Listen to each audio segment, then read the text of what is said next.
Okay, the recording has started. All right, so let's start out. Do you have any questions, or would you like to start with the review? She came a bit early, so we've been talking a little bit.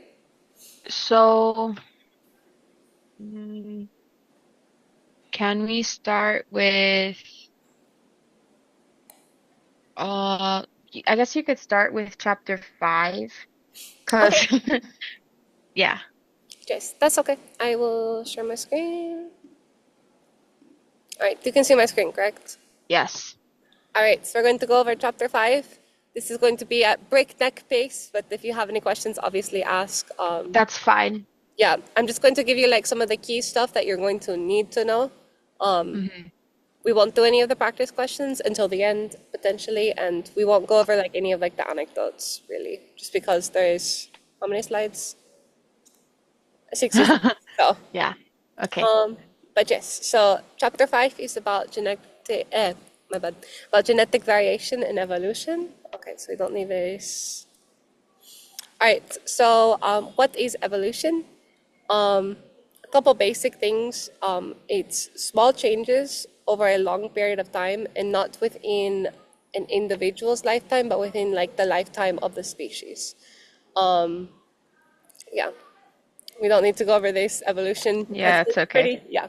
So for evolution to occur, there needs to be variation in population. There's two types of variation. There's phenotypical traits, which are traits that are not only expressed but also visibly shown. So examples of phenotypical traits include things in humans, such as skin color, eye shape, hair texture, height, um, like fat distribution. So you said physical traits? Yes, phenotypical Okay. traits are the Yeah. same thing as physical traits for the most part. Then there's also genetic things, which are not inherently physical. So, for example, a big type is lactose intolerance, which is Hmm. very common amongst indigenous people in the Americas, as well as people in Asia and the South Pacific, East Asia in Hmm. particular. Yep, Um, that's fine. yeah, for example, I am lactose intolerant because my dad is Mexican and he has the gene, but my mom being Polish is not lactose intolerant. But yeah. Oh, And then this isn't just for humans, it's for pretty much any living life force or any living life form. But yeah, this is a really an interactive question. It is, but more for genetic variation is needed for evolution to occur. Yes, there are mutations, and those mutations are called genetic variation. So it's like without genetic variation, if it's just clones and clones and clones, nothing will ever evolve. An example of this would be apples or orchids. A lot of specific types of apples or orchids are just clipping clones of the original apples. So, for example, the Granny Smith apple, all Granny Smith apples are clones of the original Granny Smith apple from like Australia back in like the 1890s. And thus, every Granny Smith apple tastes roughly the same because it's a clone of the other one. So you won't have a Granny Smith apple and it will not produce an apple that tastes like a Red Delicious or a Jasmine apple because it's a clone. And so the hmm. Granny Smith apple strain of apples is unable to evolve. Okay. But yeah, so yeah, I don't think you'll need to know this, but yeah, natural selection. It was kind of the idea was kind of formulated by both Charles Darwin and a guy named Alfred Russel Wallace, who gets a lot less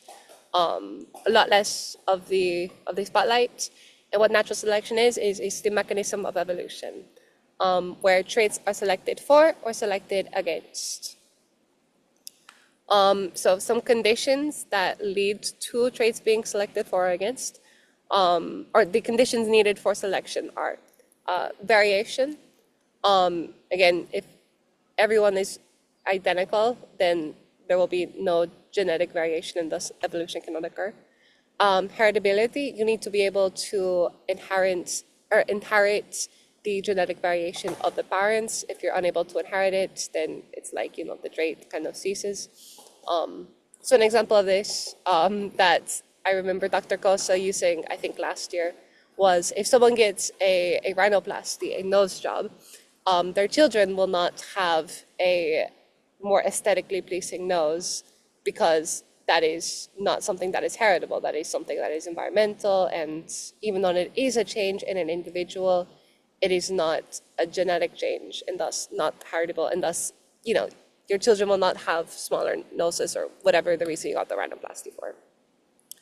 And lastly, there's differential survival, not survival of the fittest. The reason why differential survival is the preferred term is because survival of the fittest you're basing this off of what exists and saying, this is the most fit thing. But that's not really how, there's not like a trajectory that, species evolution is going towards. It's not like intelligent design, it's just random variation and things changing over time.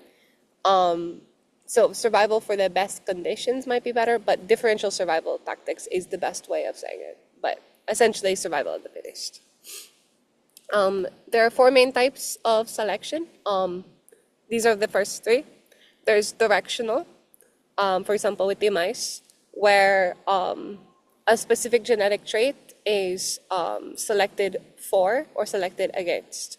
So an example of this would be, and it leads to the direction of the species going one way or the other.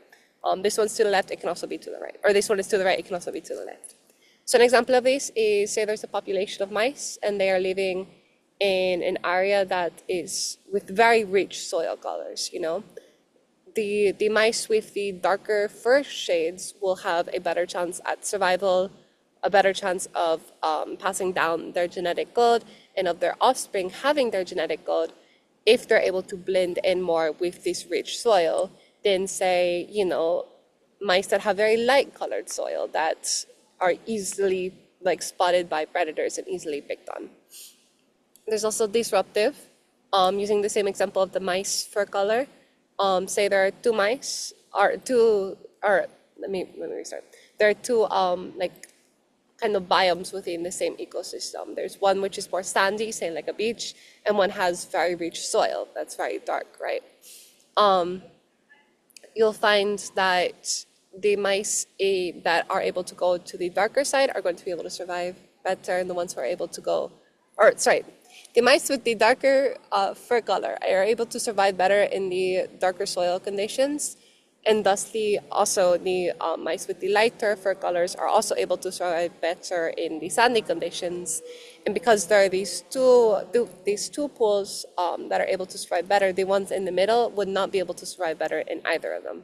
I did not explain this the best way. My bad. I'm very, very tired. No, you're very good. Don't worry, you Okay. did a very good job.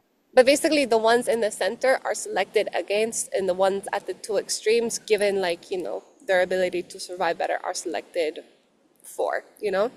Lastly, there's stabilizing. Think of this as just there's soil, but it's not the darkest soil. Mice with very dark fur color and mice with very light fur color are both easily spotted, whereas the ones that are kind of in the middle, less easily spotted. So the average stays the same, but it's just it becomes more centralized in the middle. Yeah. Yeah. So another example of directional selection is the seed dispersal of hawksbead, where basically in urban areas, so this original plant, it was meant for non-urban areas because obviously before humans, most of the world was non-urban areas. And so they developed seeds that were very lightweight, so they could be flung to distances and grown anywhere that they sprung up, But as they started to evolve and adapt to urban areas, they developed seeds that were more hard and clunky because, due to concrete, due to plaster, due to all of these other factors, due to wind being kind of forced to certain directions because of buildings, you'll find that in urban areas, there are less places where they can sprung up and grow. So they have heavier seeds because if the parent is able to grow in a part, it's more likely that they will prosper in that specific part than, leaving it up to chance and just nothing happening because they're unable to find anything. So when they're heavier, they just drop straight down, right? I just realized that's why. Exactly. And they're able to grow where their parents are growing because it's already been proven that a member of their species can grow in that area because the parent itself is growing in that area. So it's directional selection. Yes, so it's moving more towards, in this area, the seeds being heavier, Yeah. But yes, type of disruptive selection is, by the way, selection doesn't necessarily mean evolution. It could just mean increased genetic variation amongst a specific population, and it can even happen amongst individuals, but I digress. So disruptive selection, right? You have the floral parts of the orange Geiger tree, I think is how you pronounce, I'm not sure. But because incest and self-reproduction was so common among these specific plants, they developed kind of two versions, there's a fly, two versions of their reproductive systems, because they're hermaphrodites, they have both, to avoid this likelihood of inbreeding. There's ones where the male part, the male sex organs of the flower are a lot more pronounced, are a lot stronger than the female ones, and the opposite, where the female ones are a lot stronger than the males. And this kind of, leads to the risk of inbreeding, the risk of incest being a lot lower because, if it's the ones with the male, they're like a lot more dominant versus the ones with the female that are a lot more dominant. It's like you're less likely to reproduce with yourself, And so you find that the ones where, male and female reproductive organs are very close to each other, are very like equal in like their size, become less common because it leads to inbreeding. Inbreeding leads to Okay. a lot of genetic problems, leads to a lower ability to reproduce, et cetera, et cetera. And so that's an example of disruptive. Example of stabilizing, you will need to know this one if I can remember correctly for this exam. I remember this question very specifically from the exam. But it's the golden-rod gallfly, which is a very disgusting. Do we have to know specifically this example, or should we just know what stabilizing selection is? I would say you should know what stabilizing selection is as like a foundation, but you should also know this specific example. The Gordon. Yeah. Okay. Which, I know he changes the exams every single semester, but from last year, I remember this question appearing both on this exam and the cumulative final exam. So, it might not be, but, if he goes with this, you should know this example very, very well. Okay. Yeah. Basically, the fly parasites, they infect this one plant, I forget the name of the plant, the goldenrod, my bad, with the maggots, right? And if the gall is very small in size, this type of parasitic wasp will go into the gall and like lay their eggs. That way their offspring, their maggots, can use the maggot of the gallfly to reproduce, right? To consume and then not to reproduce, to consume and then have energy once they're actually born, right? So smaller galls leads to these parasitic wasps who, by the way, are able to sense it. It's not just seeing, they're able to like smell it with like their pheromones. But smaller galls makes the maggots more susceptible to this wasp, right? And then on the other side, the woodpecker, if it sees a very large gall, because they're looking from in the sky, if they see a very large gall, they're like, "Ooh, that's a gall. I'm gonna eat that. That's a tasty snack right there." I don't know who would think this is a tasty snack. I don't think this is a tasty snack. But hypothetically, if I were a woodpecker, I might think this is a tasty snack. And so, sorry, That's okay. yeah, the larger gall sizes are selected also against, because if it's a very large one, then the woodpecker will eat it. So because if it's a very small gall, the wasp will kill the maggot so it can lay its eggs. And if it's a large gall, the birds will find it and eat it. You're selected against both extremes towards the middle, so it stabilizes, And so the goldenrod gallfly that has medium-sized gulls is more likely to live on and reproduce, and then also have offspring. And also when it lays its offspring, it'll have a smaller gull, Okay. But yeah, so medium is the best. There's also frequency dependence. This one is kind of complicated. If I remember correctly, you don't need to know like the full exact specifics of it. More so, you need to know like just kind of a couple of examples. So an example of this would be the elderflower orchids, where depending on the bloom cycle, oh my gosh, there's someone riding an electric bike very quickly in the background. It's very distracting. You can see him zooming by right there. Yeah.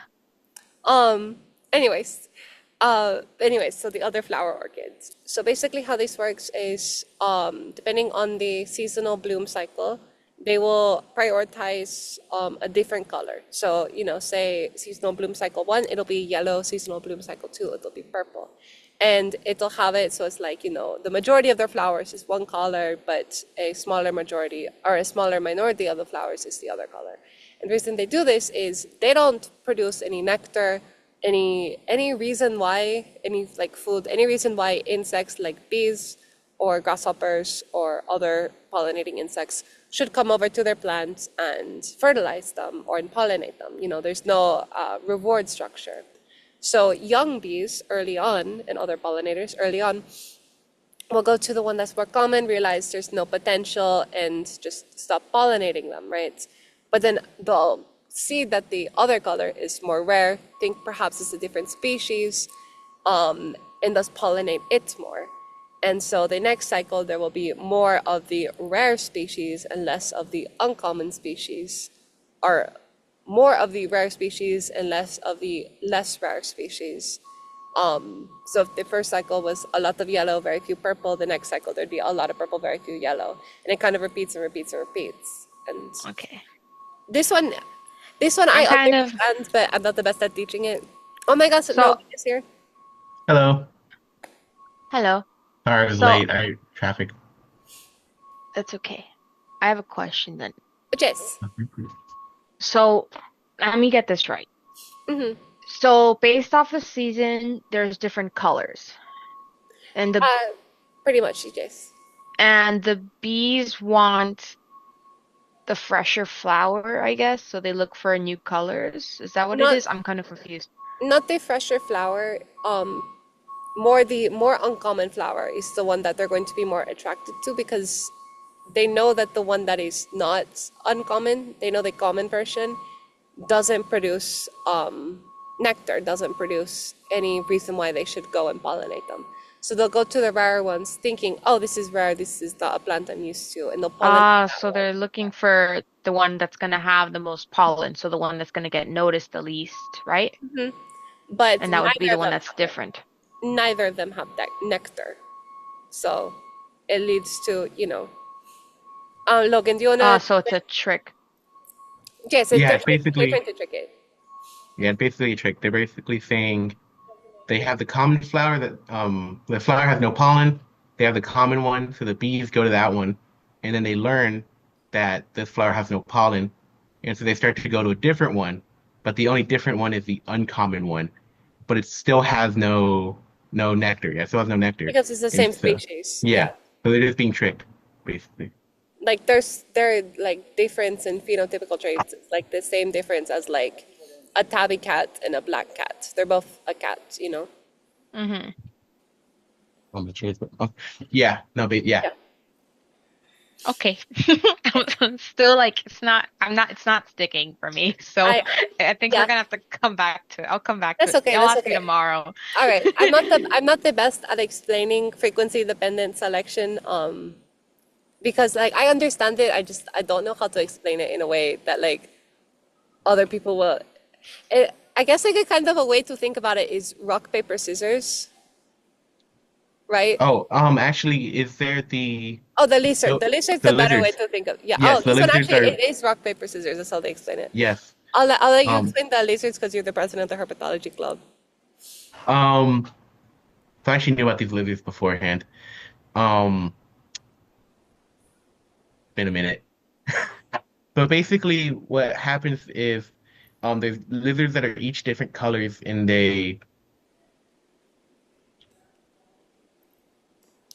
My leg fell asleep. My bad. so yeah, the lizards are all different colors, And are you outside?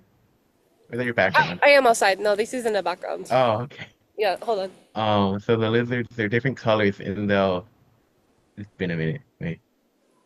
Bro, stop getting distracted. What? So Damn. so yes, it says it right here with like the each morph is common, a rare one does better. So basically let's, I'm trying to like figure out how to explain this. No, I'm having the same problem where I know what it is, but I can't explain Okay, it. I will try to explain this one maybe. So there's three versions of the lizards. They're roughly different colors, but it's more like the behavior, right? So there's the orange one, the blue Hmm. one, and the yellow one. The orange lizard is very big, very aggressive, and when it wants mates, it kind of produces like a harem where it is not monogamous and will reproduce with many women lizards. He's a hoe. He is a hoe. Okay. Yeah, he's a certified lover boy. Okay, certified lover boy. Wop, wop, Continue. wop, wop, wop. I was so good last night. Anyways, the blue one, they're about medium sized.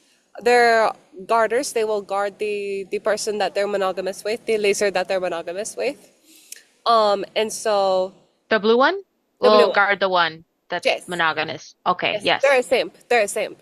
And Uh-huh. then and then there's the yellow ones, which are very small. They're very sneaky. They have a very wide range, and they'll try to steal mates from both the orange one and the blue one, and try to like mate with the females when they're not looking. These ones are sluts, okay? Oh, These are So whores. I just sent a YouTube video which explains this, and that's how I learned about these originally. So if you want to watch that, it might have I'll a little look help. into it. But yes, but kind of in the rock, paper, scissors kind of way, the orange one will do better than the blue one. It beats the blue one because it's very aggressive, and so it can steal away the monogamous lizard wives from the blue lizard, right? The blue lizard does well against the yellow lizard because the yellow lizard is sneaky and it goes when, the other lizard isn't paying attention. But because the blue lizard is very like, it guards very strong, it's also kind of aggressive, and it's monogamous to this one other lizard. It's able to protect its wife in the way that the orange lizard, who has so many wives, is unable to do. And then Hmm. the yellow lizard does really good against the orange lizard because the orange lizard is so aggressive, but it has a harem and it's not focusing on each individual of its wives. So the yellow lizard is able to kind of sneak in and kind of be like, right, and reproduce. So that means that, hold on, I'm trying to think. So there must be, what type of selection would Hi, this this is be then? this is frequency dependent. Okay, so this is a frequency dependent one. That's why I couldn't figure out which selection it was. So in years that the orange lizard does good, the blue lizard does bad. But because the orange lizard there's a lot of orange lizards, the yellow Uh-huh. lizard does better. But then because there's a lot of yellow lizards, the blue lizard does better. It's So rock. when there's a lot playing, like when there's a lot of species, not species. Oh, these are So all when the same there's species, when there's a lot of individuals. when there's a lot of individuals at play, it becomes frequency dependent because it depends on who has the least population, right? Pretty much, yes. Okay, Um, it's dependent upon population factors. yeah. But just think of So it it changes over time. as orange beats blue, blue beats yellow, yellow beats orange. Rock, paper, scissors. Yeah. Yeah. Okay. But also, frequency dependent, it's the most uncommon out of all of the selection types. Um, there really aren't that many examples. You should focus more on the directional dependent, the stabilizing, and the other one whose name I forget. Directional Disruptive. stabilizing, Disruptive. disruptive. Yeah, Disruptive. but yes. Okay, so a couple of experiments that kind of show. Actually, Logan, do you want to explain this one? My throat is getting very itchy from talking. Yeah. Um, It's this just is the plants the being bred. okay. So basically, we're seeing that the experiment is that there's two types of plants. There's ones that are like genetically diverse, and then there's ones that are inbred, which They're means the same that species, by the way. yeah, they're the same species. One is genetically diverse, so one is inbred, which means they all kind of share the same genes. They all kind of share the same allelic frequencies as each other. And so when they're planted, and you can see on the graph on the top, the chart A, they Mm-hmm. each have different they have a similar variation in different heights. So you can see that you can see that um they're varied. They have like a distinct variation. But then in the second generation, only the tallest only the tallest plants are selected. So only plants above, let's say, I don't know, um, 12 to 5 centimeters are chosen for this. And then they grow the children of those plants.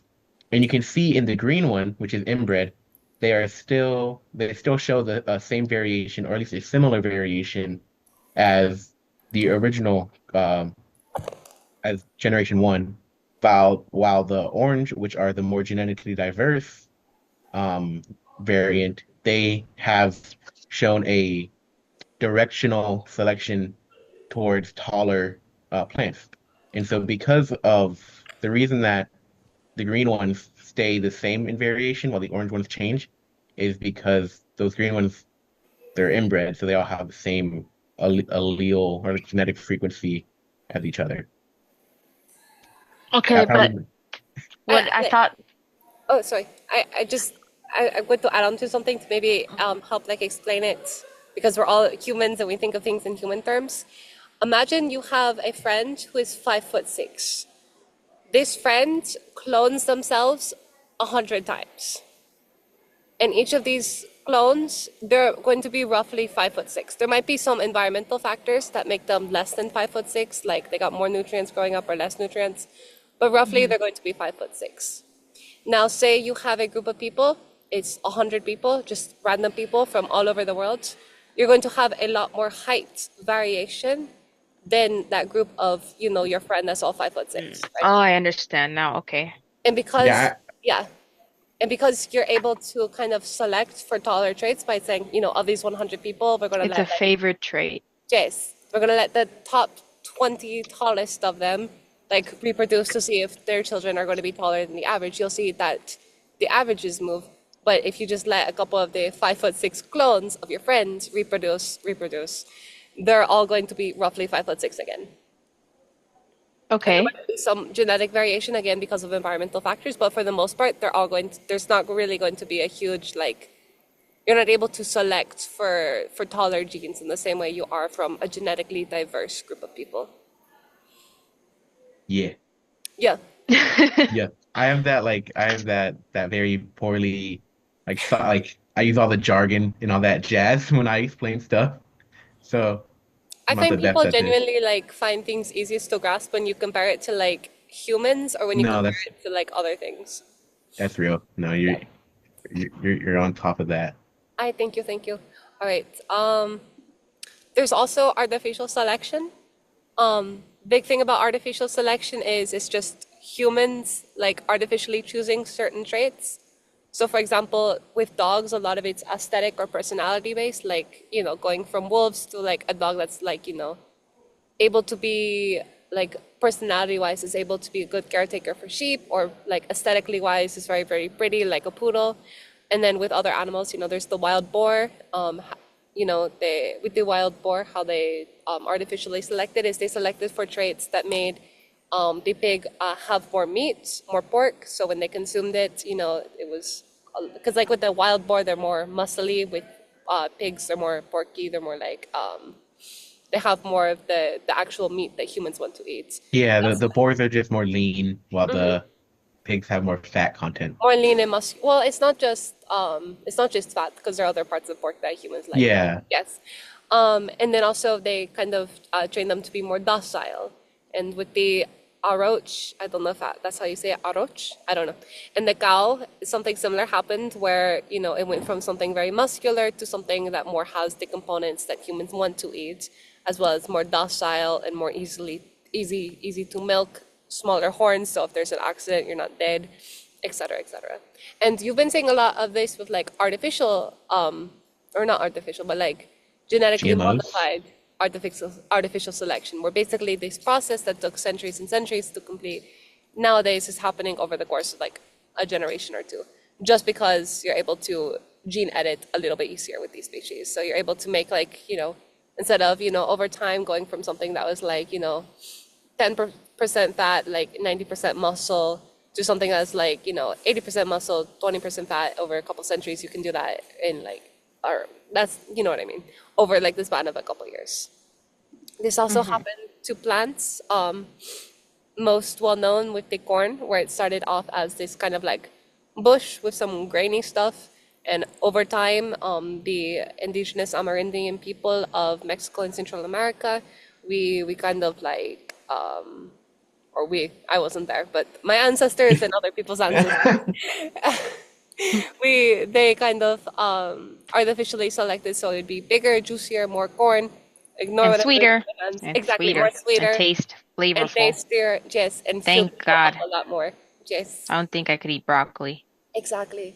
And just an interesting side note, in the old world, Africa, Europe, and Asia, and also Pacific Islands, because they were kind of an extension of Taiwanese voyagers, but I digress. There was a lot more domestication of animals, but very few domestication of plants. And when they first came over to the Americas for colonization, there was like this persistent narrative that the native people of the region were somehow less advanced simply because they had fewer domesticated animals. But if you actually look at it, the reason why they had fewer domesticated animals is there are just fewer animals that were able to be easily domesticated. There was wild wolves, which they domesticated into dogs. Um, there was like the chinchilla. There was like alpacas and Guinea llamas pigs. and guinea pigs, but most of them were not easily domesticatable like you had with like wild boars or the predecessor to cows or the predecessor to sheep or goats, etc., all in the new world or all in the old world. Instead, a lot of the focus of the ancient indigenous Amerindian people was on the domestication of plants. And that's why so many of the staple crops for the entire world come from crops that were domesticated, pre-Columbus. Tomatoes, potatoes, corn, beans, Peppers. peppers, a good chunk of rice, chocolate. All of these come from the pre-Columbus Amerindian world because they were putting less of their focus on domesticating livestock and more of their focus on domesticating plants. Compare this to the old world. Yes, there are, certain types of rice and like wheat and barley, but like compared to the new world is completely different. Like Yeah. Anyways, yeah, let's go indigenous Latin America based. shout out to vegetables Yeah, for and real. fruit. Yeah, yeah, for real. If you like fruit and vegetables, you should thank your Thank your local Mexican. Thank your local Mexican for fruits and no, vegetables. for real. We're both Mexicans. You can thank us. Yeah. You're Yeah. wel- But Thank you. yeah, Hello. Thank you're you. welcome. You're welcome. I All take right. PayPal and Cash App. Oh my God. Cash Chaff is crazy. Yeah, Azal, if Do I you have to have it. thank you? Yeah. All right. Zell. Yeah. Fossils. Yeah. Just a couple things to know about them. They're very rare. You date them in the type of sentiments or sediments they are, and also around like the knowledge that you have of like the other species that they're found with. And they can help you find out about ecosystems and animals that existed in a certain period of time. But again, they're very, very rare. And so, there's some species out there who probably have not had a single individual fossilized, especially when it comes to, things like algal blooms. They're very, very rare, or microbes, or certain types of fungi. Animals and plants fossilize pretty easily, but even then, it's like only certain parts. Like, take sharks, for example. Yes, there are certain fossils of sharks, but they're a lot more rare because they're cartilaginous fish and thus have like, their jaw is like really the only thing that easily fossilizes. Um, yeah, anything you want to add, Logan, about what we need to know about fossils and plants? Um, I guess just like being able to, the main thing about them was being able to identify like timeline, Mhm. timescale stuff based off like the sediment that you covered. So I think that's good. Yeah. You will need to know more about fossils when it comes to the second, third, and cumulative exam, but for this first exam, kind of what we went over isn't too much. Oh, and also you need to know that fossils kind of help us know how certain species evolved.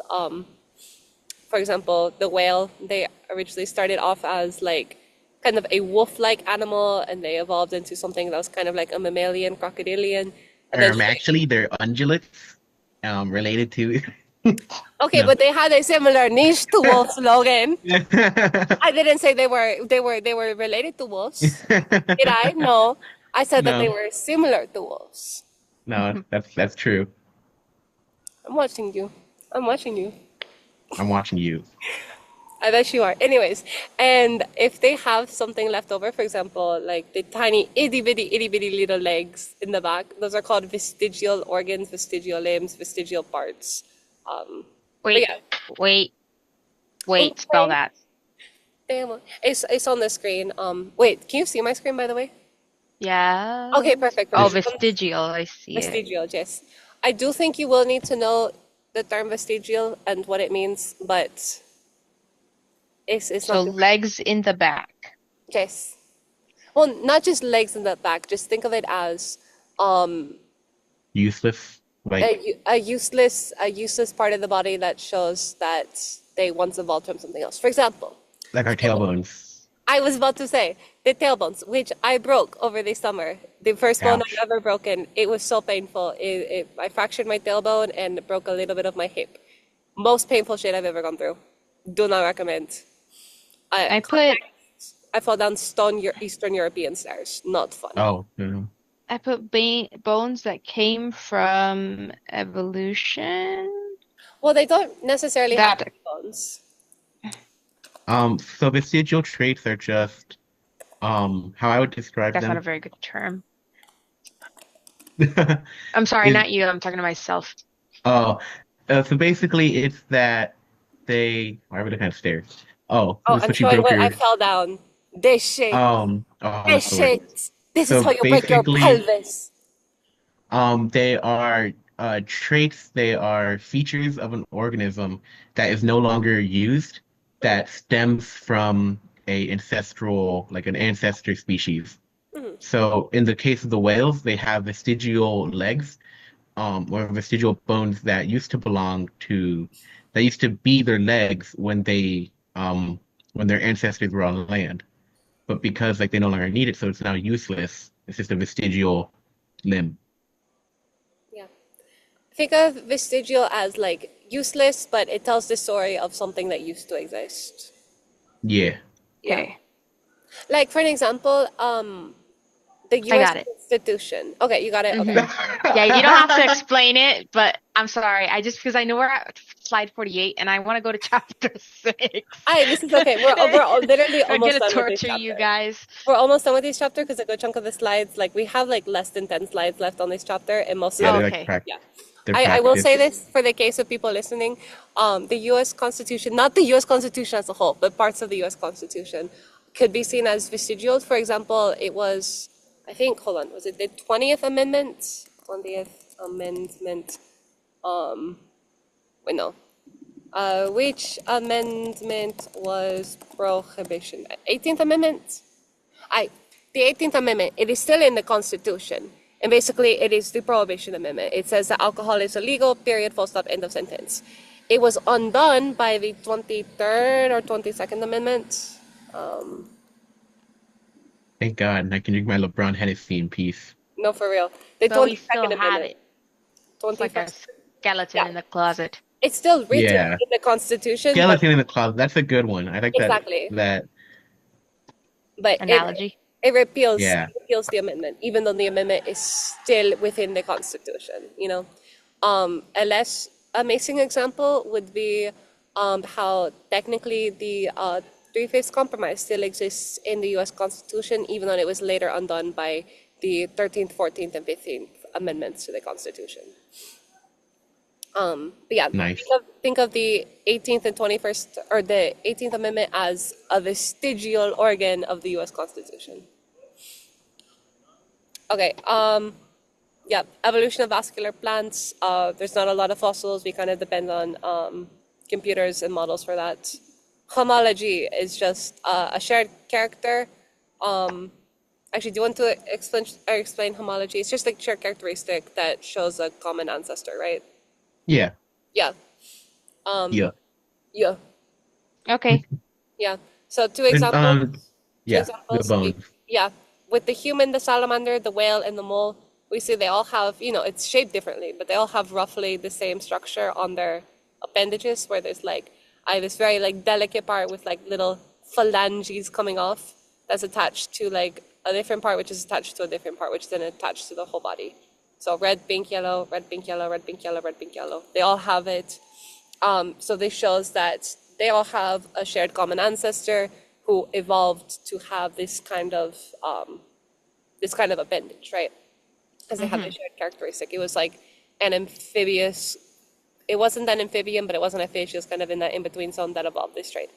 But if we look at the pterosaur, the bat, and the birds, you can kind of see their style of wings are all very different. This one has one long finger. This one just has like fingers kind of together. This one has fingers spread out. So this kind of shows that wings for flying creatures, pterosaurs, bats, and birds, are not homologous because they evolved differently. It was like convergent evolution. They evolved similar traits but differently over time. So this is homology. This is not homology. But you can still see it's still kind of homology. Well, Sorry. you can see it But with yeah, they with have the same the like arm structure. bones, they have the same segmentation. Yeah, Um, but when it comes it's to just their a wings, yeah, slightly it's just a different. different feature. Yeah. But yeah. Plant homology is important. I don't think there's going to be a question on this, but yeah. So that's how we know like different the genuses of plants. Genuses, is that the term? Like the lycophytes, angiosperms, Oh, gymnosperms, gymnosperms, angiosperms. brachophytes, and the three different types: mosses, liverworts, and hornworts. You'll need to learn about this in the next unit, but yeah, plant Okay. homology is more going to be needed for the next couple exams. Um, yeah, DNA sequencing. You share 99.6% of your DNA with another human being, 98% of What? your DNA with a chimpanzee, 92% of your DNA with a random mammal, a mouse, 44% of your DNA with a invertebrate, if you fly. 26 of your DNA percent of your DNA you share with yeast, and 18% of your DNA you share with the plants. This shows that we're all kind of related. We're not plants, but we have a shared common ancestor with plants. But I don't need to memorize no, you these, don't need to right? memorize this. No. Just yeah, Okay. just remember that you share a lot of your DNA with other humans. You share a lot of your DNA, but not as much as you do with other humans. With ew, there's a mosquito. We're I more related to mouses than we are to like I killed it. put a Fruit rat flies. on here. Is the rat like less? So we're related more to rats than we are to fruit flies, but related more to chimpanzees than we are to rats because we're in the same family as chimpanzees. Okay. We're both Great mammals, Danes. so Yeah. Only by like 5%. Well, yeah. That's crazy. Well, I mean, in the That's a grand scheme of 5%. things, like it might seem like 5%, but that's a very important 5%. Yes. 5% that It's differentiates crazy. both between a rat and a human.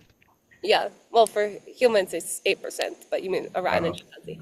But like with another human, like think of every single genetic variation that there is between two humans: eye shape, hair color, hair texture, skin color, body shape, etc., etc. That's within 0.4% of our DNA. But yeah, wow. but All just of that human. this is just kind of going against the argument that like certain very complex structures, such as the eye, could not be evolved. This kind of just shows that it was several not as complex structures evolving and then over time becoming more complex until it evolved into something that resembled an eye. And that's it for this chapter. All right. Chapter 6 is a lot shorter, mashallah. Um, so we'll go over At that. ChatGPT, FMH. Oh yeah, I have in case like anyone had any questions, Oh, some practice questions, yeah. I don't use I love ChatGPT. ChatGPT. I don't use I ChatGPT use all it all the the time. yeah. Last things I asked for MLA citation because I was too lazy to do it myself, and things that Real. existed before the USSR because I wanted to like kind of add some oomph to an essay. I went with Coca-Cola. Coca-Cola was around before the USSR and it lived after the Oh, USSR. I think that's You the remember one that part when you're reading my essay, Jess? Um, yeah. Oh, okay. So this one is going to be shorter. It will be, I promise. Um, yeah. Do you wanna start, Logan? Um, Oh. the plant phylogeny. Jess. Sorry. Basically, there's I don't know, sorry. I have like let me ground myself real quick. You're grounded. Uh, Take away I your am. iPad. Yeah. My iPad? Take away. I don't have my iPad with me right now. Um, I don't know, like common names. Uh, oh, is this like All right. I don't think we need go to back a slide? naming Okay. plants. Yeah, so I guess it's just like most plants are just yeah. Yeah. There's like more specific common names versus actual um Yeah. higher. All right. I'll explain this. So there are different types of names when you're talking about plants. There's the common name, which is what we'll call it. We're using the example of weed as an example. So people It's call really weed funny. a number of things: marijuana, Mary Jane, weed, ganga, Ganja, ganga. pot, hemp, etc. Yeah. Ganja. And then there's the scientific name, which is the family name followed by the subspecies name or the species name. So, cannabis sativa, the type of weed that you smoke or eat and put in your cookies. I don't know. I don't know if you even know any of it. Um, it is the sativa species, and then the cannabis is the family that it belongs to. There's several families: sativa, indica, whatever. The abbreviation, you abbreviate the family name, not the species name. If there is a subspecies and it's naturally occurring, you add it to the end. So for example, Cannabis sativa ruderalis, you would add the subspecies after the species name, after the family name. If there's a variety or breed, you put it in air quotes after the name. So cat base is a variety, but it's not naturally occurring. So it's the family name, the species name, and then the nickname or whatever of the variety. And if there's a So, hybrid, you would do sativa. So there's X, the two species, and then the name of the variety. how That's much of this does he want us to know? honestly, I don't know. I don't remember. Take a screenshot of this and maybe just like study it a bit. That's my recommendation. Because if I have to, I mean, I'm sure I could line one up and like put it together, but I can't memorize this. Yeah. I mean, just maybe practice it. Like if you have flashcards, maybe put a couple of these in the Yeah. flashcards. But this should not be your main focus. This is just something like, there might be one or two questions on it.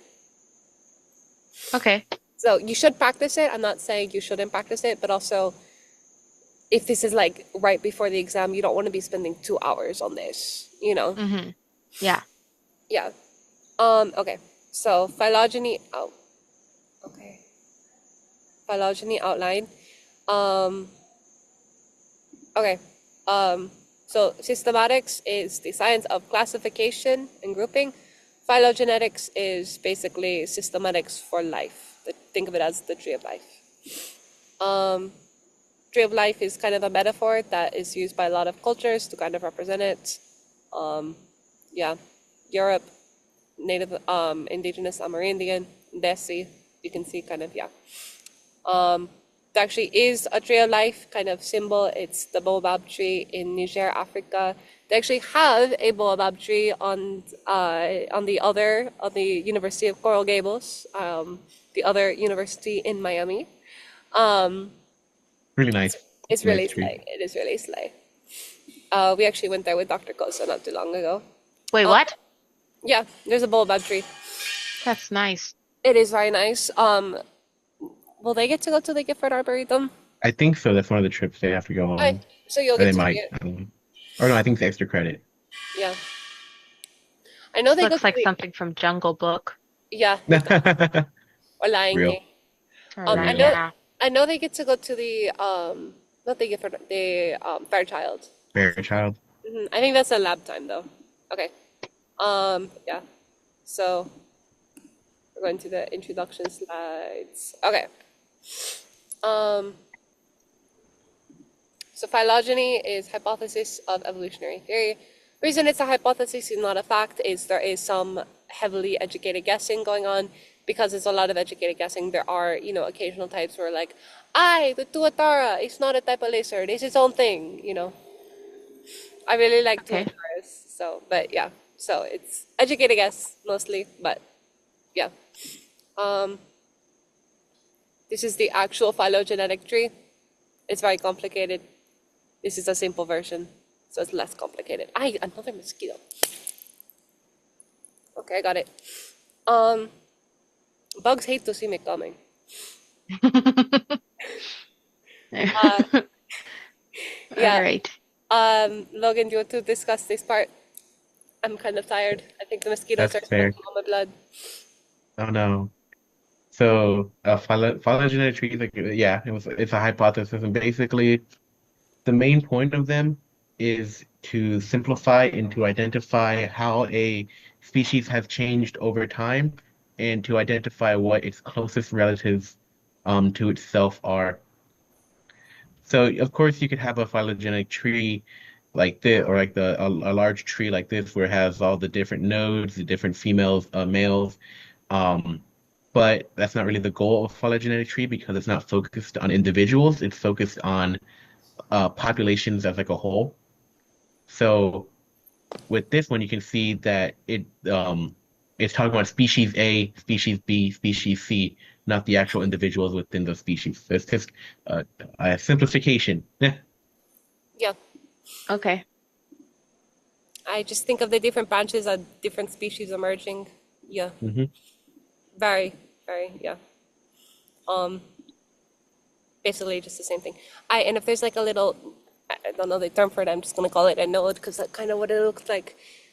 Basically, Derived. yeah, this is where you can say like certain characteristics derived. So Okay. green plants derived here, and everything onward would be a green plant, unless there was an adaptation. Okay. Case study of this: humans. Whoa.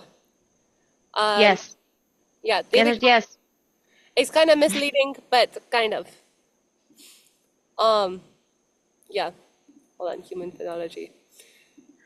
Hey. That So basically, that was my instead guy. of us being, related to like common monkeys, we have a pre-monkey primate ancestor that we share with monkeys, that we share with gorillas, orangutans, gibbons, Great apes. bonobos, chimpanzees, Elvis. I guess Elvis. He's the Elvis is good. representative of humanity, I guess. That's who I would send if like aliens came to Earth and he was still alive. I wouldn't send. No, I take. Yeah, he was not. No, there is no politician I would send. Maybe AOC. Uh, Maybe AOC. Or Claudia Sheinbaum, president of Mexico. We love her so much. Wait, so I remember, well, I wasn't there for it, but did he mention like do we have to know the first one that all of them came from or something like that? I don't think so. Okay. no. I would just like. Feel like the most you would need to know is that it is just the right here, like the primate ancestor. That's all you'd really need to know. I don't feel we're Okay. not gonna. I'd Yeah, give you I'm gonna exactly. ask you like what species did we all primates originate from? Because it's hard When to it figure comes out. when it comes to the portion of this PowerPoint that's focused on human evolution, it's you're not supposed to memorize this knowledge. You're supposed to understand this knowledge so you can apply it to plants in the future. Mm-hmm. If that Okay. makes sense. I don't know if that makes any sense. But yeah, there's a couple different ways. There's the Y branching, which is most common. It's also the box branching. And then there's also the circular example. But yeah. Okay, sister taxa. Sister taxa. Kate had a very important question about this. So This is Kate, if you're important. watching this recording, We're talking about sister taxa again. Sister taxa is basically where two species or two clades, branches of species, are each other's closest common relative. So you can see here, because of the breakoff point that's right here, the chimpanzee and the bonobo are each other's sister taxa. If you were to move the red dot to here, for example, then the sister taxa of humans would be chimpanzees, bonobos, and their most recent common ancestor. If you were to do gorillas, it would be the most recent common ancestor of humans, chimpanzees, and bonobos, and also all humans, chimpanzees, and bonobos. Would be the Etc. gorilla. For the gorilla, that would be their sister taxa, yes. So it's gonna be the later one. It's just not necessarily the later one. It's just the one that it's just they're each other's sister taxa if they share the same closest common relative. Logan, can you explain this in a different way, real quick? Yeah, so think of it as like kind of a good way to think. I was explaining it to my mom like this is um imagine it as like siblings. So you see the red node right there. Mm-hmm. That is like the parent, and then the chimpanzee and bonobo are sisters, because they come from the same parent. And so Yeah. then if you were to move that red node down to where it's humans, then the children of that are both humans, chimpanzees, and bonobos. So the sister taxa is basically just the closest relatives. They're as So close as they can be. let's say the red nose was moved to the branch of orangutans. Orangutan. Orangutan? Oh fuck, I'm sorry. I'm dyslexic. Oh, Uh-huh. It's okay, it's that's okay. embarrassing. No, it's an Orangutan. Indonesian word. Most people, based on the spelling, are get confused for how to say it. Let's say I was asked, okay, what's the sixth sister taxa of the orangutan? My answer would be gorilla, It wouldn't just be gorilla. It would a be gorilla and gibbons. and chimpanzee and bonobo and their and the most recent common ancestor of them that led to their branching. So Wait a when minute. it's No, I think we're wrong on this because I'm reading this right here. This is the two species or clades. So it would be it would be gorillas or gibbons, I want to say. But I'd probably be gorillas. I think I learned about this in TLTL. I think what I learned is that the one that came there's one about the one that came before it, and then there's one that's about the one that came after it. And I think the sister I should have taken notes. Sister taxa is the one that's most related is the one that came before, because the only difference is one thing, right? it would be so think of the branching right here. Well, more than one thing, but This is a simplified version of it, but think of it hmm as there's an ancestor that's called something like proto-human chimpanzee bonobo, right? hmm Sister taxa of gorillas would be the proto-human chimpanzee bonobo. But because of how this is laid out, because it's a simplified version, we would say based on this model that the sister taxa of gorillas would be human, chimpanzee, and bonobo. Okay, so it's everything after it. Yeah, pretty Not much Yeah. everything, but everything. Okay. after it. Yeah, Okay. Yeah. yeah, And what's Okay the then. practice question? Are they also about identifying? I think so. Oh, this is okay. Let's try something like this. Yeah, so Um, SARS-5 is right here. here. So So I think it'd be. What do you think it would be? Hold on, I can't. Give me a second. Yeah, no SARS-5 is worries. here. Set SARS 6 and SARS 7, right? It should be, which is what? See? Yep. Yep. Okay. Yeah. Awesome. The best way to understand sister taxa is when it's like modeled like this. It's a little hard to fully grasp when it's modeled like this. It's easier to grasp like this. Okay, so on the phylogeny chart, the sister taxon of 5, 6, and 7 would be so this group. The SARS 5, 6, and 7. Yeah, so they're Oh, okay, I see. It would be SARS 1, 2, 3, 4, 1, just 2, 1, 3, 2, 4. 3, 4, which is what option D. I don't Yep. know. D. So yeah, that's how Awesome. sister taxa works. Very easy. You're cooking. Thank you, thank you. All right, so reconstructing phylogeny. Um, Oh, this one was confusing. No, I know this one though. my mortal I'm going to nemesis. I'm going to make Logan do this because I know how much he hates it, and I'm a bitch. I don't mind. Are I you had going to to do explain this. I it? will. I will. I have to recall all my knowledge from when I took biology in high school. So basically, you want to reconstruct a phylogeny, but you don't have like a chart, you don't have anything like that, so you want to use shared traits. Um, and so you can see here, it has the species. Oh my God, this is the exact same chart too. It has the species listed right here, the sharks, all the way to the dinosaurs and birds. Um, and so you can figure out which ones are closely related or which ones are have or which traits are derived in which ones are more recent, I would guess, based hmm off of which they actually have.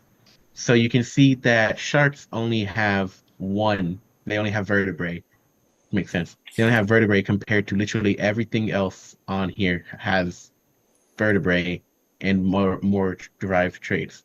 So you can see that sharks and their relatives are the most ancestral. And then you go down, you say, okay, ray finned fishes, they have vertebrae like everything else, and they also have a bony skeleton, but they don't have anything else, so they're probably more ancestral. So you can basically just find out which are the derived traits and which ones are more kind of recent on the I don't like that term, but kind of like what it means, like more recently established. And so you Sure. can see More recently here, about hmm? more recently about these would be like the more recent common ancestor of everything that came after. Yeah, Yeah. because I mean, like technically they're the same level as evolved as we are, Yeah. but like that's why I don't like. But yeah, no, basically like that, more recently evolved because there were sharks before, but you know, but then you can also see that hair is a derived trait of primates and rodents, which means that they have hair, but well, nothing else does. And while crocodilians, dinosaurs, birds, and such, their derived trait is the holes in skull. So that's like you can't really tell exactly how recently or how modern I want to say they are based off of only this because it's different. Like birds don't have hair, but we do. But we don't have holes in our Can skull, you but birds do. tell? Can you tell which one's the most evolved though? That is No. subjective. That Yeah. is Okay. The most evolved is like because they've all equally evolved. yeah. Like you Because could argue that a sharks, chameleon is the most evolved because they get to change their colors, and that's kind of cunty. But like, but like sharks have been evolving just as long as we have. They just got here first. they But just we're branched still, off first. yeah, they just branched off first. Is that if that makes sense? Okay. So you can see that sharks branched off really early on, while ray finned fishes, it took a little bit for them, but then they also branched relatively early on. And then amphibians less early on, and then like, rodents and rabbits and primates, and then crocodiles and relatives and dinosaurs and birds kind of branched off at Yeah, roughly similar points. mammals and birds. It's only because, well, it's because that birds are actually. I'm not going to They're go a into type that. of reptile. You don't need to know this on your exam, but birds are reptiles. Yeah, and actually humans are fish too. Yeah. Um, And also we're all upside down lobsters. Well, it makes sense now. That's why I feel so fishy. I yeah. tell that to a drag queen. I'm a Pisces. Fish, Why? fish, because that's a term for a drag queen that looks like a cis woman. Okay. Fish. I went to a lot of drag bars in Germany, so That's nice. all right. There's some practice questions. I hope there are because I explained that Bro, terribly. cricket, don't go on my computer. Let me do the practice question. Where is it? Yes. Tell me It's where. in that's next slide after this. 48. Yeah. All right, here's another way to think of it. This way might be a better way. Okay. Yeah, that is a lot easier to because you can see how um primates, rodents, crocodiles, birds, and such. You can see that these are both derived traits. So even though like on the chart the birds like their trait comes later, like that doesn't just tell you how early they like branched off necessarily. Mm-hmm. Yeah. Okay. There's a, ew. This is why you don't study outside. All the bugs coming for me. Oh, can you All look right. for frogs while you're out there, by the way? I will on my way back to my dorm. All right, practice question. W- sorry. Which tree below is most parsimonious? Has the maximum parsimony? Oh, Do you wait. want to do you understand what parsimony means? No, but I'm gonna take notes right now if you tell me what it is. I believe parsimony is just which one, correct me if I'm wrong, but it's like basically like which one makes the most sense, which one is the least complicated. Hold I on. want to say that's what it is. I guess that's okay. Hold on. Complicated. So So then it that's would be one. Option one.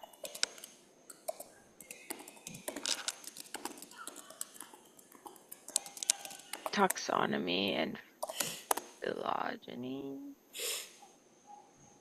Occam's razor. I knew it was gonna bring up Occam's razor. Isn't the maximum person at this number of character states and So objective? basically, which makes the most logical sense based on everything else that we know?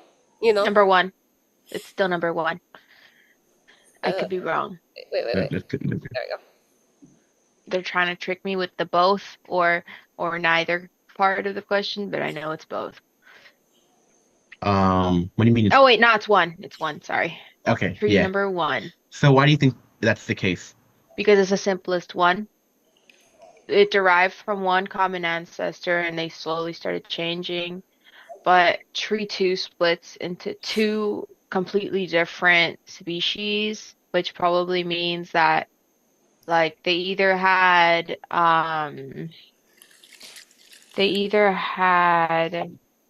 what's it called? They had disruptive selection, which is I think harder than Um, Can I interrupt directional you maybe. just real quick? yeah, I was also. Yeah, your thinking is like is almost there. Just you're kind of you're. I don't think like you've He worded it. doesn't want to. Yeah, but basically, kind of a trait to adapt once is common. For a trait to adapt twice is more uncommon. So with the first trait, like you said, is simpler. This trait adapts and then this trait adapts. It's simple. With this one, it's like the trait adapts twice separately, but it's identical. It's like, that's a bit weird. That's a bit fruity, you know? Not Hmm. fruity in like a bad way. How can I be homophobic? My bitch is gay. Okay, That's true. it is true. Anyways, He is. Anyways, so yeah, I was not paying attention. yeah. Yeah, but So you're one, right. yeah. But take for example, like, I'm trying to think of a good example. Hold on, Mom. I'm in a study group right now. Take for an example, I'm trying to think of a very complex structure. Um, I just the way I explain this, I don't know if I'm repeating what you said, but it's basically just you can see here on tree one that the yellow trait only evolved once, versus on tree two they'd have to evolve this yellow trait twice. that's exactly what I said, bro. Yeah, never mind. I This was is not why you paying need to attention. See, focus he's on your trying to listening skills. mansplain. No, That's it's what all I'm right. saying. I was You know I what? was We're through. We're breaking up, Logan. I'm sorry. saying That was fast. All right, next one. Come on. Okay. This is just like a repeat of homology. We remember homology. Yeah. All Hmm. right. So there's types of homology. There's All morphology, right. um, which is like, this thing is very similar. Oh my gosh, look at this. Like, look, they're embryos. Or sorry, that's the next one. Morphology. Okay, think of it as like, I have a hand. A raccoon has a hand. A mouse has a hand-looking thing. I wonder if we're all related, guys. That's morphology. Developmental is more on when, they're developing. You can see that a fish, a reptile, a bird, and a human all look very similar when they're embryos. They develop very similar. Yeah, very self-explanatory. Wait. Okay, does he wants us to know all of these? Not in super grave detail, just like a surface level. I'm trying to understand morphology still. Can you re-explain it? Morphology was just kind of what we were discussing. It's like So, like physical features. so phenotypes changing. Not just phenotypes, but if that's an easy way to think of it, yeah. Phenotypes. So like Okay. morphology, like, Logan, do you want to give some examples of morphology? Extent. What's extent? Does it mean extent? No, Did she extent. spell it wrong? No, that's how you spell the word. I just Yeah. forget what it means. Logan, I need you to come in. My nose is running and my mind is not. Sorry. So extant basically means it's still here. So extant is, The opposite of extinct. yeah, extinct versus extant. Yeah. But morphology, it's just like to build the features of a organism. So what is a human morphology? Like you said, hands. What is a fish's morphology? They have a tail, they have gills, They got there's Dorsal flippers. fins. Uh-huh. they have fins. My phone's blowing up, sorry. Bro, put it on silent mode. Okay, It's more so important. then, mm, And then development is like the development, like the life cycle. So again, here, look at the embryos. The fish, the reptile, the bird, and the human. All of their embryos, they're not identical, but they look very, very similar. So we can kind of assume, developmentally, they're homologous. For behavior, think of this. I think the best way to think of this is with the great apes. We can see with the currently existing great apes how the closer they are to us, the more intelligent they are. So, for example, a chimpanzee, which is very close to humans, can be very, very intelligent and very, very similar and can even develop sign language between humans, etc., etc. Whereas a gorilla, very close to humans, but not as close as chimpanzees. Behaviorally, there is that heightened level of intellect that you see with the chimpanzee, but it's not quite behaviorally as developed. But you can kind of say that a lot of these great apes, they all have very high levels of intelligence compared to other species, at least from a human subjective point. So you could say this is kind of what's it called? A homologous trait, the intelligence, the behavior. Cell okay. structures, that one's a little more complicated, but just think of like how, all animal cells are animal cells, all plant cells are plant cells. They're cell structures, they're homologous. As for molecular, you can look at it chromosomologically, DNA sequence proteins. This is the newest version, but basically, if you look under a microscope, you'll see that the DNA sequence of a human and a human are almost identical. A human and a chimpanzee, very similar, et cetera, et cetera. Kind of like what we looked over at that one chart. I think that, Logan, am I forgetting anything? No, you're good. Okay, I'm gonna review this one again tomorrow because this one's hard. yeah. Yeah. Some plant homologies. We have floral parts, the angiosperms, with numbers and arrangements of petals and sex organs. We have spores slash pollen, whether it's stuff. Maybe I don't understand what homology means. It says shared characteristics that show a common ancestor. Yeah, pretty much. I don't know why it's not sticking.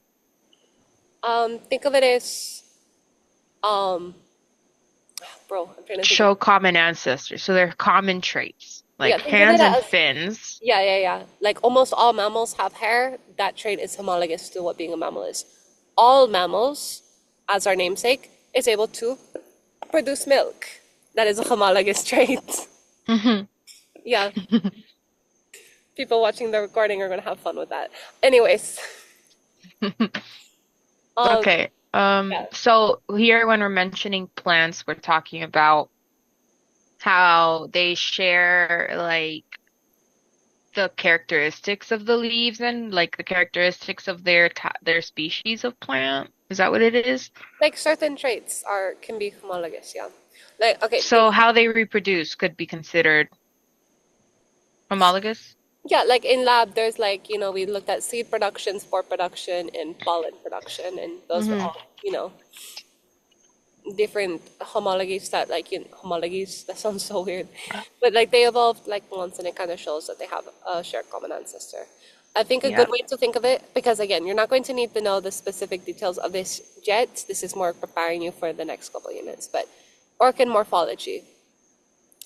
Almost every single orchid plant, unless there's something wrong with it, will look like this. It'll have the lip petal, it'll have 3 petals like here, and it'll Mm-hmm. have 2 bigger petals like this. Almost all orchids look like this.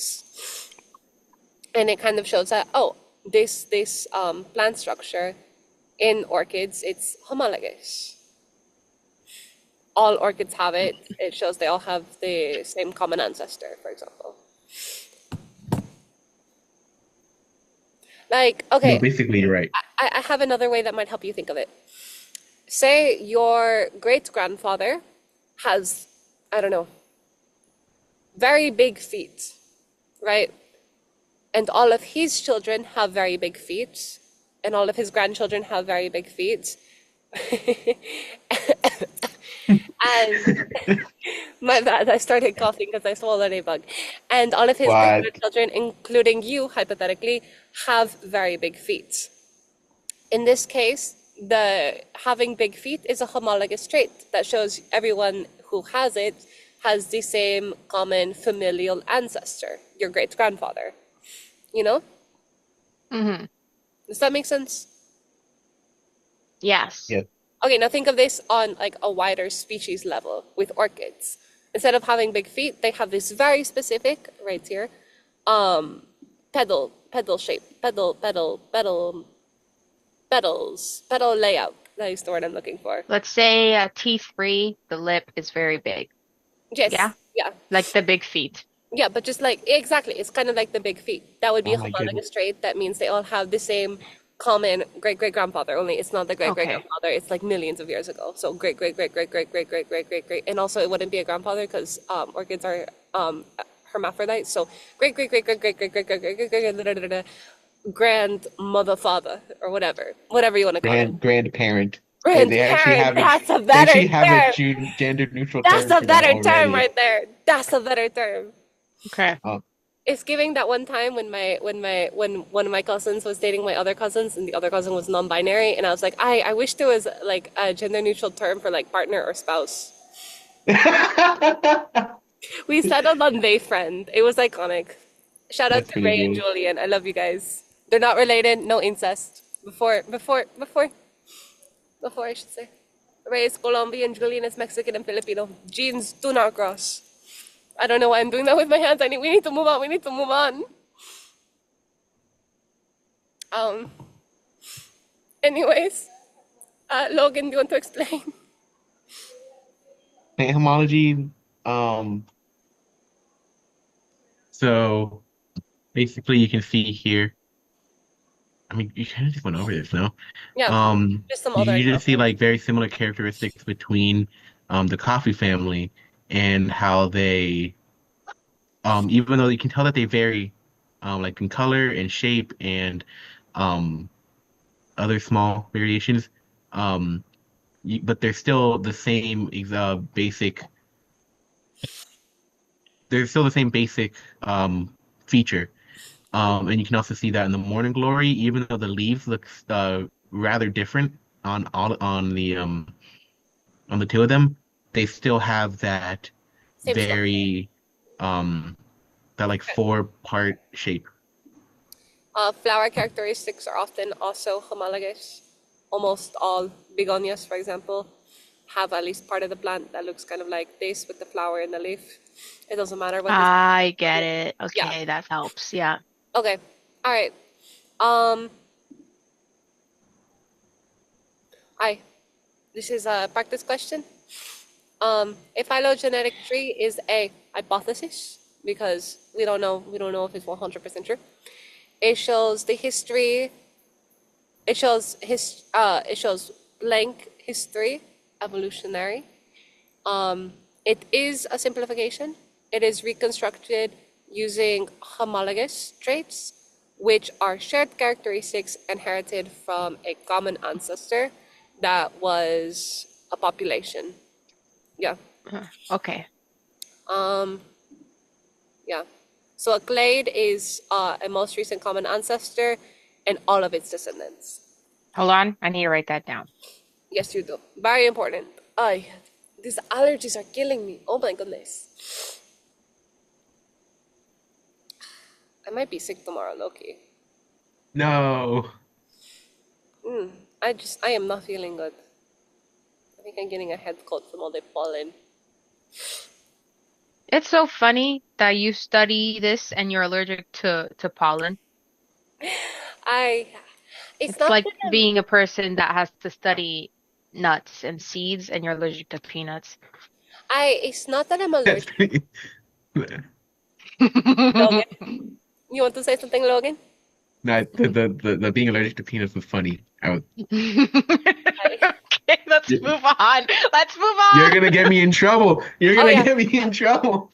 Hi. Yeah, Logan, you're the only one Moving here in on. trouble. Huh? You're the only one here in trouble. Oh Everyone else my is Really? fine. God. Yeah, just Let's you talk know. about interactive question number 2. Let's talk about interactive question number 2. Let's talk about Yes. all the good things and the bad things that can be. Let's talk about interactive Which question letter number 2. shows the MRCA of humans and chimpanzees? Ah, fuck, chimpanzees. Chimpanzees, that's a new one. A most recent common Puppies are ancestor this. and all of its descendants. Hmm. So kind of just go from the line of humans and the line from chimpanzees, which is here, and kind of just meet the two lines in the middle. Humans and chimpanzees. Isn't it D? It would be D. Congratulations. They put C and E there to mess me up. Oh yeah, it's supposed to be tricky, but They're not very good at it. I'm I sharp like a see knife. what you're doing, Ricky. I see what you're doing, Ricky. Yeah. Anyways, so here are some homologous characteristics in the primate clade, that kind of, or the primate family that kind of shows where certain traits. Self-recognition? That's interesting. That's like when you look in a mirror and you're like, "Aye, that bitch in front of me is me. I see, I And we see." study that in psychology. Babies develop that. It's a Hmm. stage of development.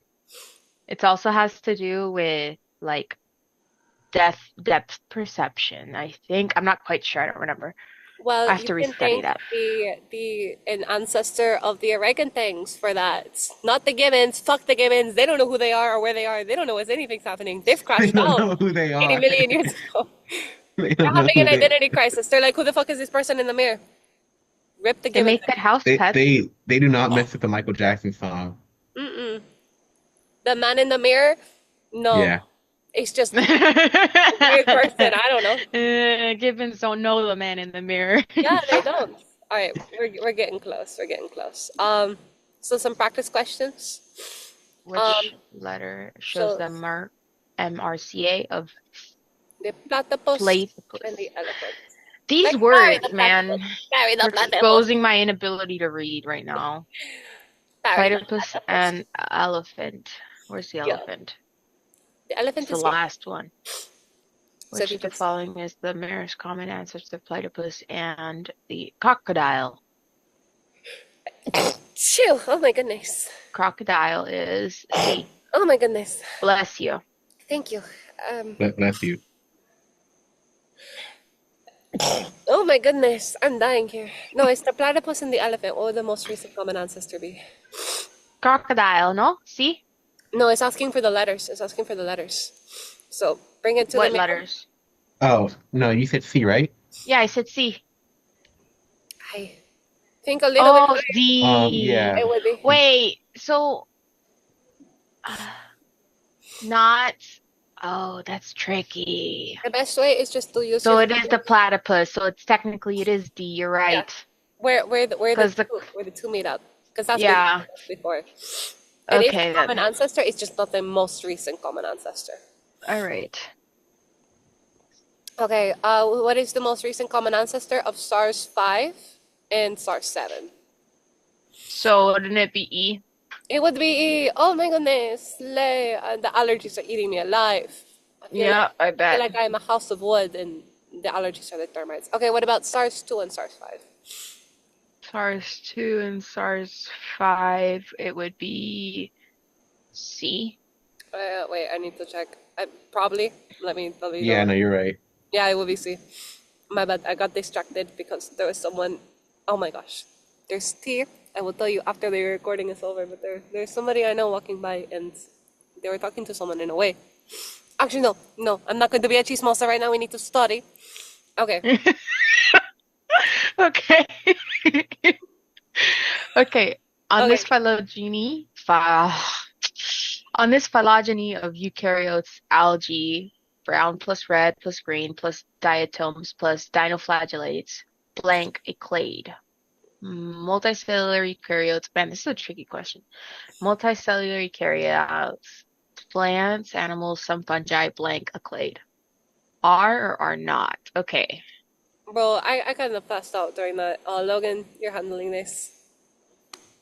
I know, right? Brown, red, green, diatoms, and dinoflagellates. Brown, green. Where the frick is brown, green, Brown brown, red, and algae right green? here. Yeah. Uh, Brown, red. Where's green? this is green algae. Oh, All of these. diatoms? Where the fuck are the diatoms? The Next to diatoms. It's the brown first algae. one. Yeah. Fuck And diatoms. Oh my dinoflagellates. Why did they homie. put it out of order? Brown, red, and green. Ugh. Dinoflagellates are clade. Wait, a clade is a most recent common ancestor of eukaryotes. Or eukaryotes. Are These you? are all eukaryotes. Yeah. None of these are bacterias. All of these are Ugh. bacteria. Or archaea. Nucleases. Or that. They're all Plants, eukaryote. animals, and some fungi. I want to say, I don't know where fungi is. Fungi It's is right here. next to chronoflagellates. And animals. Plants, Right, animals. animals. Where's Ayo, no, the plants? mosquito. No, I Plants have is in the other but one. you can leave me the fuck alone, Mr. Mosquito. Thank you. My bad. Is this a type of trick question? Are they both are not? They're both are not. Wait, Are close your eyes not. real quick. Close your eyes real quick. I turned around. Okay. Tell Okay. me when I can Wait, turn back. me? Wait, do I close my eyes? No, not Of you, course. Logan. You're supposed to Bro. be a teacher. Don't even ask Ay, that. Logan, ¿por qué no eres un niño normal? Tell me when I can turn around. You can turn around. Am I Alright, wrong?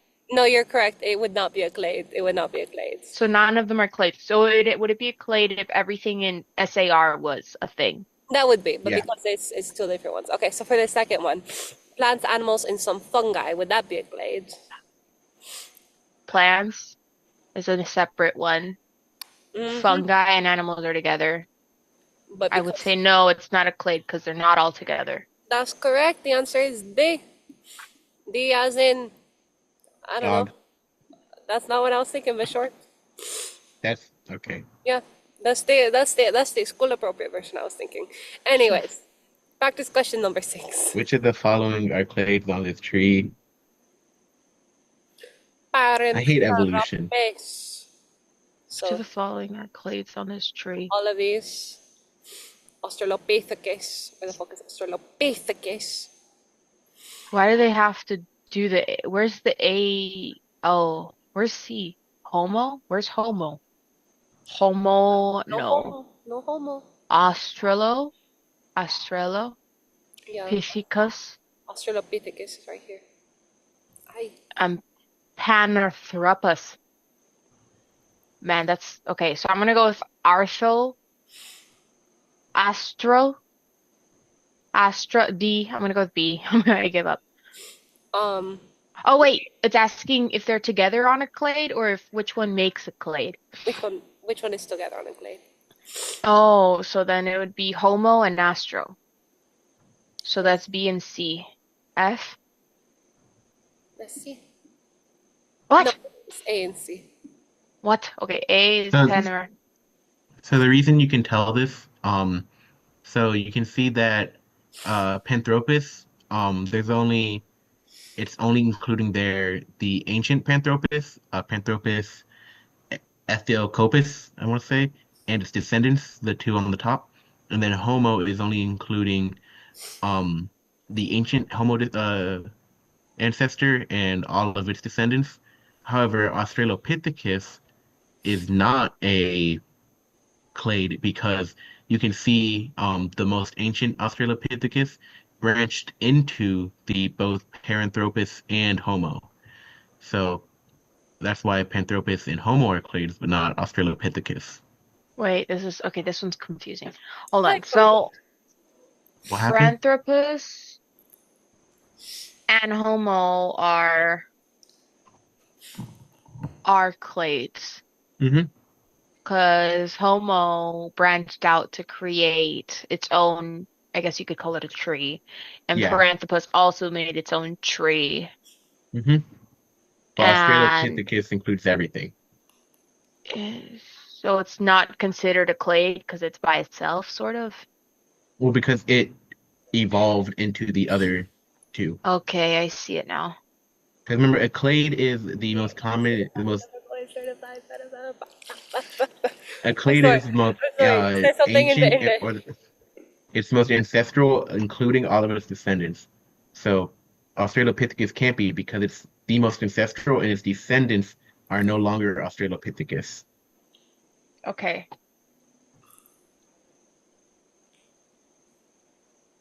Okay. Yes. All right. Practice question number 7.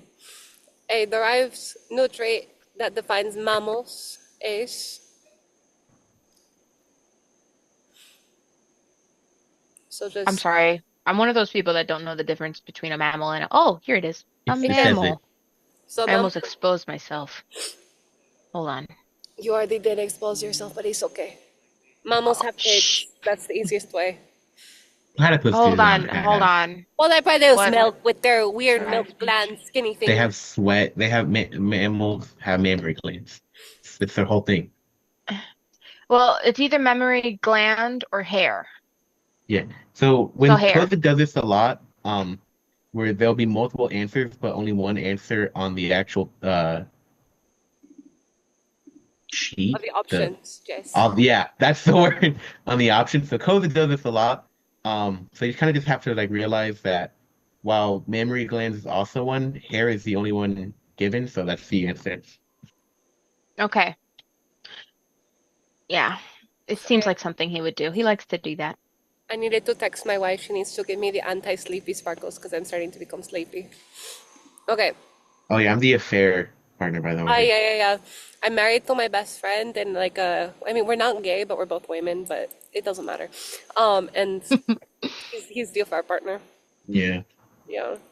This is my wedding ring right here. She gave it to me. Well, Yeah. I don't care. You can do whatever you want. You can This do whatever you want. I'm not this gonna will stop not you be on the guys. I test. This will actually be on the test. On the test. Bonus Number question number 7. Which LA is the affair partner of which other LA? I don't know what's Angelica and Logan, or else straight to Straight to jail. B minus. Oh no. I don't want to Oh. be minus. I'll just memorize Oh, it. Thank you. oh yeah, just put it on your note I'll sheet. put a mental You note. put it on your I'll put it note on my sheet. note sheet. Logan is an Yeah, affair partner to Angelica. Yeah, that's yeah. good. And if you need to know the name of Angelica's wife, is Keiko. For real, for real. Okay. Okay, Keiko? That's Keiko. an interesting name. Yeah, it's Japanese. Nice. Definitely didn't take me like 10 times longer to learn how to say and remember it. Keiko Mariana Yoshi. I should not be saying her full name on this. I'm posting this Yeah. to YouTube for people to study. Let's dox people real quick. Yeah, her address is 847215 Green Cove Springs, Millipede City, Wow. Oklahoma. Phylogeny of humans. I love human Oh, phylogeny. Um, yeah. do you have any questions on this? Duration of species. Pink marks major evolutionary changes, duration of species. I think I'm okay. Remember we went over this and the longer the line, what does the length mean? I forgot I what the length means. So the So, longer the line is the longer that they were alive. The shorter is like the shorter they were alive. The amount Oh, that they were alive matches up to the key up here, 8 million years ago. Yeah, and if it's an arrow, as you can see with the Homo sapiens, the chimpanzees, and the bonobos, that means they're still alive. okay. but Yeah, not all of them also have that. Um, if it's a phylogeny and it has a timeline, it'll say the length relative to time. But if it's just a phylogeny and doesn't care about time, then it won't have that. So They don't care. no- This is just yeah, very, very detailed. All right, we need to skip all of the introduction slides. All right, yeah, we're almost done. is HIV a clade? Yeah, Ase, Hmm. Mm,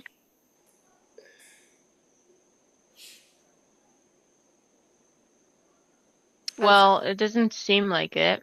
No, you're correct. Good, because it's not. Yeah, because the human HIV evolved multiple times, or evolved. I wanted to think it was for a second because of how the chart looked. Mm-mm. All right, um, but yeah, disease microevolution. Yeah, very complicated. You do not need to know this. Just know Yes, that you do. HIV It'll is be on the test. No, I'm joking. no, just know you need to know that HIV is not a clade, and new strains pop up, and also it branches with each new patient. Plant breeding. Let's look at them tomatoes, or if you're an American, tomatoes.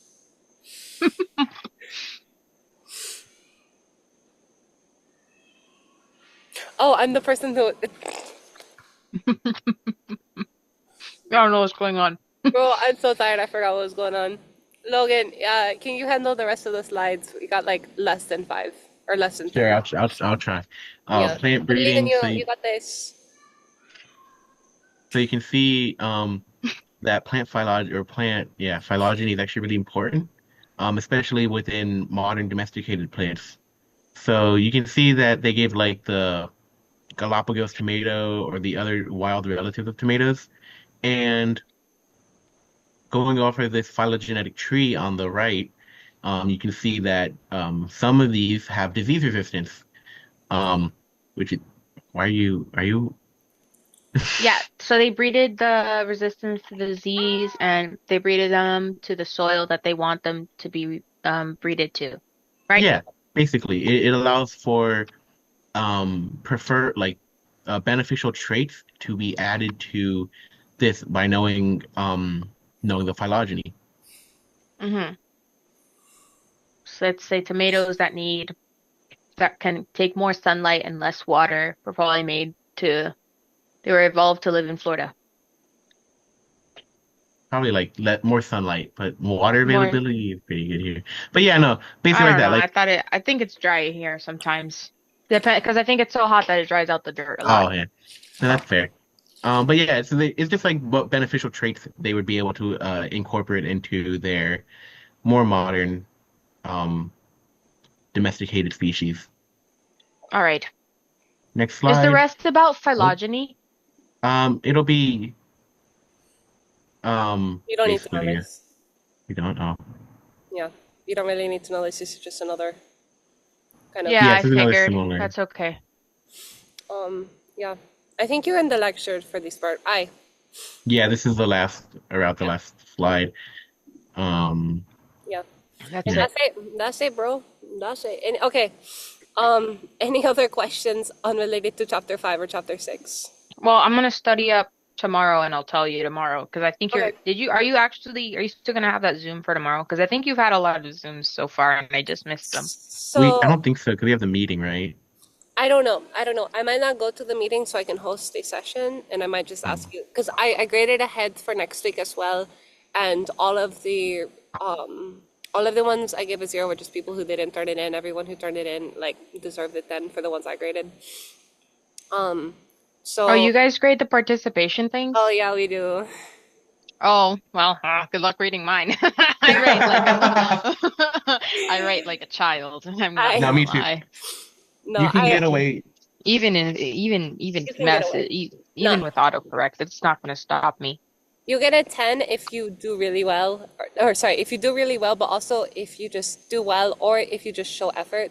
5 you get if it's like you didn't answer the question, like you started rambling about something else, or if like it shows like you wrote this in like the span of like 30 seconds and you did not put any effort into this. Well, You I get a failed. 0 if you put like nothing.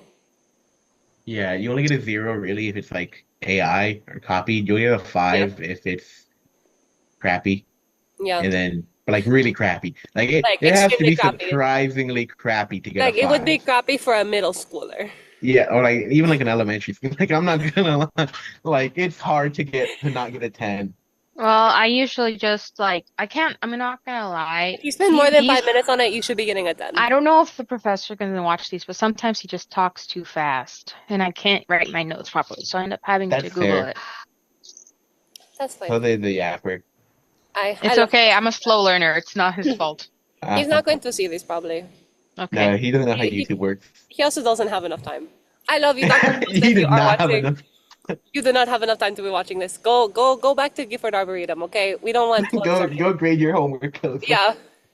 What's the name of the girl who's like trying to get rid of Gifford Arboretum? Jenny, something like that. Jenny, she's dead. Oh, well, good. I'm just kidding. I'm just kidding. I'm just kidding. I'm just kidding. I don't know. Maybe she was fired. I don't know. She was fired. I don't know if she's alive anymore. Anyways, we need to stop saying stuff before we get fired. Anyways, All right. Oh um, yeah. for exam one, I do have my notes left over. This is more than enough. This is more than you need for it. Yeah, I never took this many whenever I took Kosa. The reason why there's a lot of notes, I'm gonna be honest, after I made this, I didn't use it at all on the exam. Maybe once Yeah. I or twice. figured. No, for me, it was like the act of creating this alone and then teaching it to my good friend Leia, who's also in the class, more than I needed. I think I looked at the study sheets like one or two times, like for the whole class. If you make a good study sheet, the act of creating a good study sheet will act as itself as a good study sheet, you know? But yeah, this is more than you need. It's also very, very sloppy. Which is great. Awesome. Oh, Happy to help. Yeah. thank you Welcome guys. back.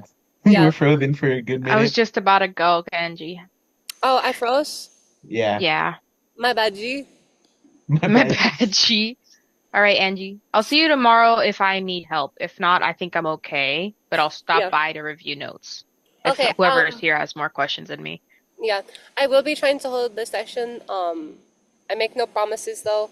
But yeah, Logan, can you tell Dr. Kosa that I'm hosting a review session? That's why I'm not there. Okay. Okay. But yeah. All right. Well, thank you for joining, and for the people who are watching this online after the fact, you should have come. I'm just kidding. I'm just kidding. No, but You should have come. no. That way we have more than one person. No offense. You are a great, great, great person to Nah, review. I had two teachers. I'm kind of like, Exactly. you know what? It Got should be it. like this every time. Exactly. They don't need you.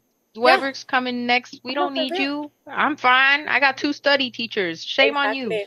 Exactly. But if you have questions and we didn't answer them in the call, join tomorrow if we do something tomorrow. But just if you don't come and ask your questions aren't going to get answered. But you can always ping us in the chat. All right. Bye. Bye, Angie. Thank you. Bye, Bye. Logan. Bye bye. Bye. All right, let me stop the recording.